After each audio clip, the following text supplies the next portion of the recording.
할렐루야. 한번 따라합시다. 감사가 능력이다. 여러분, 감사가 능력입니다. 오늘 무슨 말씀을 전할까 생각하다가 2023년도는 그 어느 해보다 감사가 가득한 한 해가 되었으면 좋겠다, 그런 마음이 들어서 이런 제목으로 우리 말씀을 나누게 되었습니다. 여러분, 누군가에게 매를 맞았는데 그 사람의 반응이 감사를 합니다. 그러면 그 사람은 세상이 감당할 수 없는 사람이에요. 아무도 이길 수가 없습니다. 누가 그랬냐? 사도 바울이 그랬죠. 빌립보에서 전도하다가 매 맞고 감옥에 갇혔는데 이 사람이 감사를 하는 거죠. 찬송을 부릅니다. 그때 제가 옆에서 가만히 들어보니까 감사의 찬송이었어요. 이런 것 같았어요. 날 구원하신 주 감사, 모든 것 주심 감사, 지난 추억이 내 감사, 주 내 곁에 계시네. 먼저 앞소절을 바울이 부르니까 옆에 신라가 있다가 뒷소절을 따라 부르기 시작하는 거예요. 제가 아마 그런 꿈을 꿨던 것 같아요. 성경에는 없습니다. 근데 아마 그 불렀던 찬송이 감사의 찬송이 아니었을까, 저는 그렇게 믿어봅니다. 하나님 앞에 매를 맞아도 감사하여서, 살아도 주를 위하여 죽어도 주를 위하여 감사할 때, 여러분, 이 바울은 세상이 감당할 수 없는 사람이 되었던 것입니다. 매는 맞았지만 감사는 승리자가 되게 만들어주는 것입니다. 그래서 네로 황제가 초대교회 성도들을 이제 죽이려고 할 때, 그리고 사자의 밥이 되어서 죽었어요. 가서 보니까 이 사람들이 다 웃고 있는 거죠. 여러분, 영화에서 한 장면 보셨죠? 실제로 있었던 일이기도 합니다. 죽었는데 웃는다? 여러분, 왜 웃었을까요? 죽어가면서 감사한 거죠. 나 같은 죄인 살려주시고 주님 영광 위하여 살다가 주님 위하여 죽게 되었으니 감사합니다 하고 천국을 바라보면서 환영하면서 웃으면서 숨을 거둘 때, 이야말로 세상이 감당할 수 없는 능력의 사람. 여러분, 감사가 능력인 겁니다. 여러분, 많은 어려운 일들이 우리 살아가는 동안에 있지만 어려운 일들보다 더 많은 감사의 조건이 내년이 아니죠. 이렇게 말 실수하는 것도 감사해요. 실수 안 하면 제가 신이게요. 올 한 해도 감사의 조건이 참 많은 여러분들 다 되기를 바랍니다. 우리 교회가 그렇게 되기를 바라요. 제가 실제적인 예를 하나 들어서 말씀드려 볼까요? 제가 이제 벌써 작년이 됐어요. 작년 연말에 신경 쓸 일이 많으니까 골치가 아픈 거예요. 제가 웬만하면 이 두통이 없거든요. 1년에 한 번 있을까 말까인데, 아니 이거저거 신경 쓰다 보니까 두통이 막 오는 거예요. 그리고 편두통이 막 오니까 이쪽 한쪽이 막 이렇게, 여러분 그거 느낌 아시죠? 막 쑤시는 거, 눈도 아프고 막 이쪽이 다 아프고. 그래서 이거 병원에 가봐야 되겠다. 그래서 다음 주에 이제 병원 예약하고 가서 사진을 찍어야 되겠다. 제가 이제 그렇게 제 집사람하고 이야기를 하고, 그때까지는 진통제를 좀 먹고 견뎌보자. 너무 아픈 거예요. 이 조금만 설교 준비를 하는데 못 하겠어요. 이게 신경을 조금만 쓰면 막 두통이 확 몰려오는데요. 저 그런 건 진짜 처음 겪어봤어요. 50평생 살면서. 안 믿겨지죠? 제가 50평생이라 그러니까. 저 사람 저렇게 늙었나? 그냥 나이 먹었나? 그래가지고 다음 주까지 어떻게 기다려요? 그래서 제가 집사람한테 그랬어요. 나 어디 좀 갔다 올게. 어디를 가려고 그러냐? 그래서 비밀이지. 그리고선 목욕탕을 갔어요. 저는 참 불쌍해요. 갈 데가 그렇게 많지 않아요. 목욕탕 가서 탁 온탕에 들어가서 눈을 감고 탁 있는데, 머리가 아프니까 이렇게 하고 있는데 갑자기 맞다. 여러분, 맞다 그러면 성령님이 움직이시는 거예요. 믿습니까? 믿습니까? 제가 잘못입니다. 맞다. 딱 그러면서 감사가 확 하나가 올라오는 거예요. 그 탕 속에서. 여러분, 목욕탕 좀 가보세요. 무슨 감사냐? 하나님, 이 썩어질 이 육신을 하나님의 거룩한 그 영광스러운 사역을 위해서 나를 써주시니 하나님 너무나 감사합니다. 이 감사가 확 올라오는 거예요. 진짜예요. 하나님 앞에 거짓말 아니에요. 그러면서 그 목욕탕 속에서 제가 막 눈물이 확 나는 거예요. 감사가 올라오니까. 근데 이게 하나가 올라오니까요, 이게 막 가지를 치는 거예요. 거기서 갑자기 이것도 감사, 이것도 감사. 맞아. 그러니까 이것도 감사하지. 맞아. 이것도 감사한 거야. 막 이렇게 감사가 가지를 쳐서 나오죠. 성령께서 역사하시는 거예요. 그런데 여러분, 어떻게 될게요? 결론이? 그래요. 어떻게 하셨어요?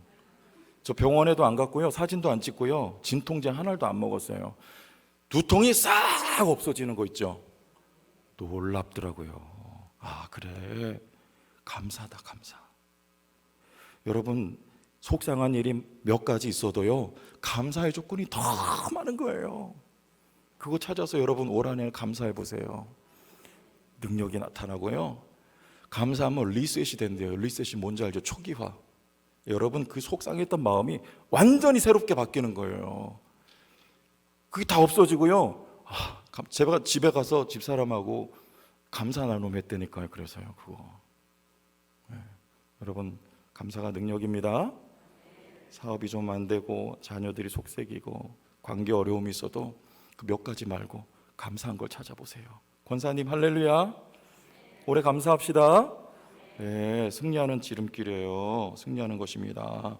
자, 그런데 그거보다 더 제일 큰 감사의 제목이 오늘 성경에 보니까 있어요. 이게 뭐냐? 벌써 성경 얘기하니까 딱 벌써 주의 집중하세요.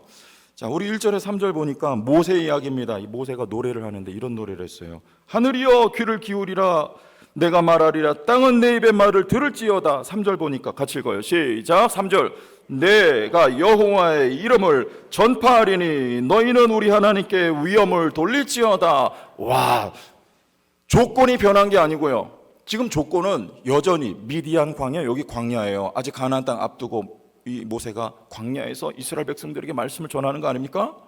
조건은 하나도 안 변했어요. 근데 누가 변했어요? 지금 모세가 변해 있어요. 하나님은 우리가 감사를 할 적에, 여러분, 조건이 변해서 우리가 감사한다고 생각하기 쉽지만 그것은 차후 문제고, 하나님은 먼저 여러분을 변화시켜요. 여러분, 이게 실력이에요. 모세는 출애굽기에 하나님 앞에 그랬어요. 하나님, 이스라엘 백성들이 당신의 이름이 뭐라고 물어보면 제가 당신을 누구라고 소개할까요? 하나님을 몰라요. 나는 여호와니라.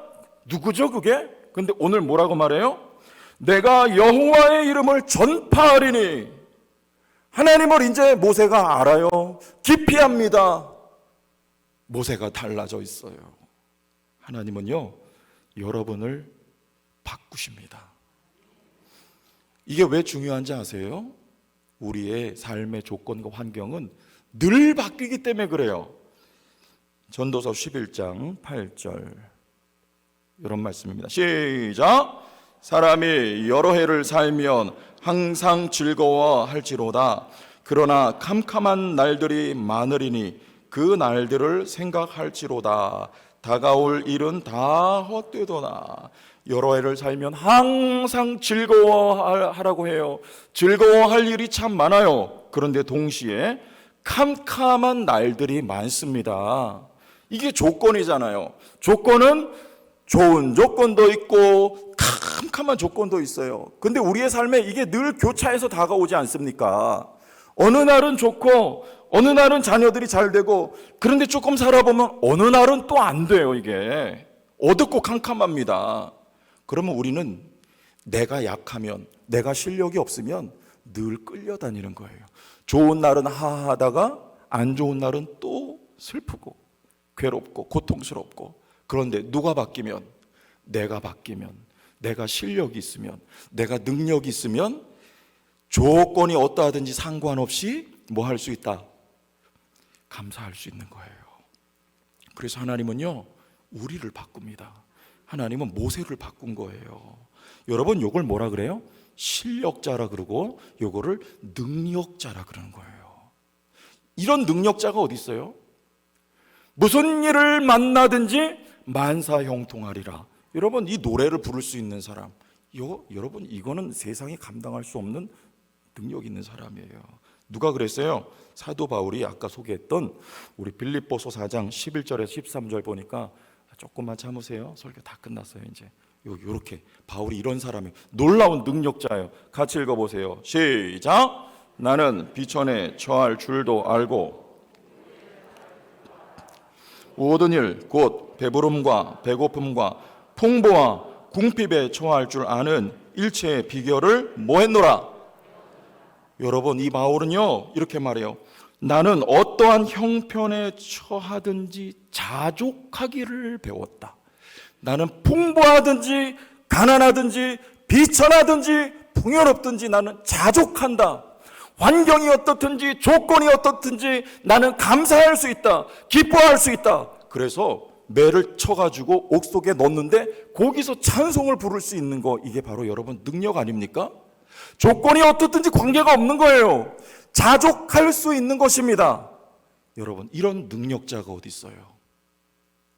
하나님은 이런 사람을, 우리를 만들기를 원하세요. 그런데 이건 태어나는 것보다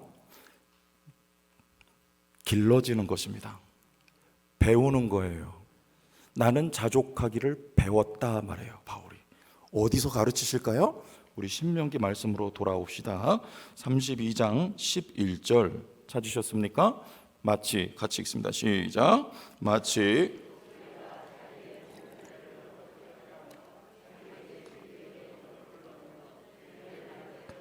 새끼를 받으며 그의 날개 위에 그것을 엎는 것 같이. 그래요. 이게 뭐 하는 거죠? 하나님이 어디에서? 광야에서 자기 백성들을 지금 훈련하는 거예요. 독수리를, 어미가 새끼를 너풀거리면서 그 위를, 새끼들 위를 어미새가 배회하는 거예요. 쫙 배회하면서 너풀거리고 자리를 어지럽히다가 새끼가 떨어지면 쏜살같이 달려가서 그 새끼를 날개 위에 업어가지고 다시 올려다 놓고. 독수리가 이 짓을 왜 합니까? 독수리가 짓이에요. 이거는 이 짓을 왜 해요? 새끼를 훈련하는 거예요. 하나님이 자기 백성을 훈련하시는 거예요. 어디서? 광야에서. 그 훈련의 목표는 뭐예요? 그 앞에 10절 같이 읽어요. 중요한 거 10절 시작. 여호와께서 그를 황무지에서 짐승이 부르짖는 광야에서 만나시고 호위하시며 보호하시며 자기의 눈동자같이 지키셨도다. 누구를요? 여러분들을. 눈동자같이 지킨 건 뭐예요? 옆 사람 빨리 보세요. 얼굴 보지 말고 눈 보세요. 작아도 잘 보면 보여요. 눈 보세요. 거기 누구 있어요?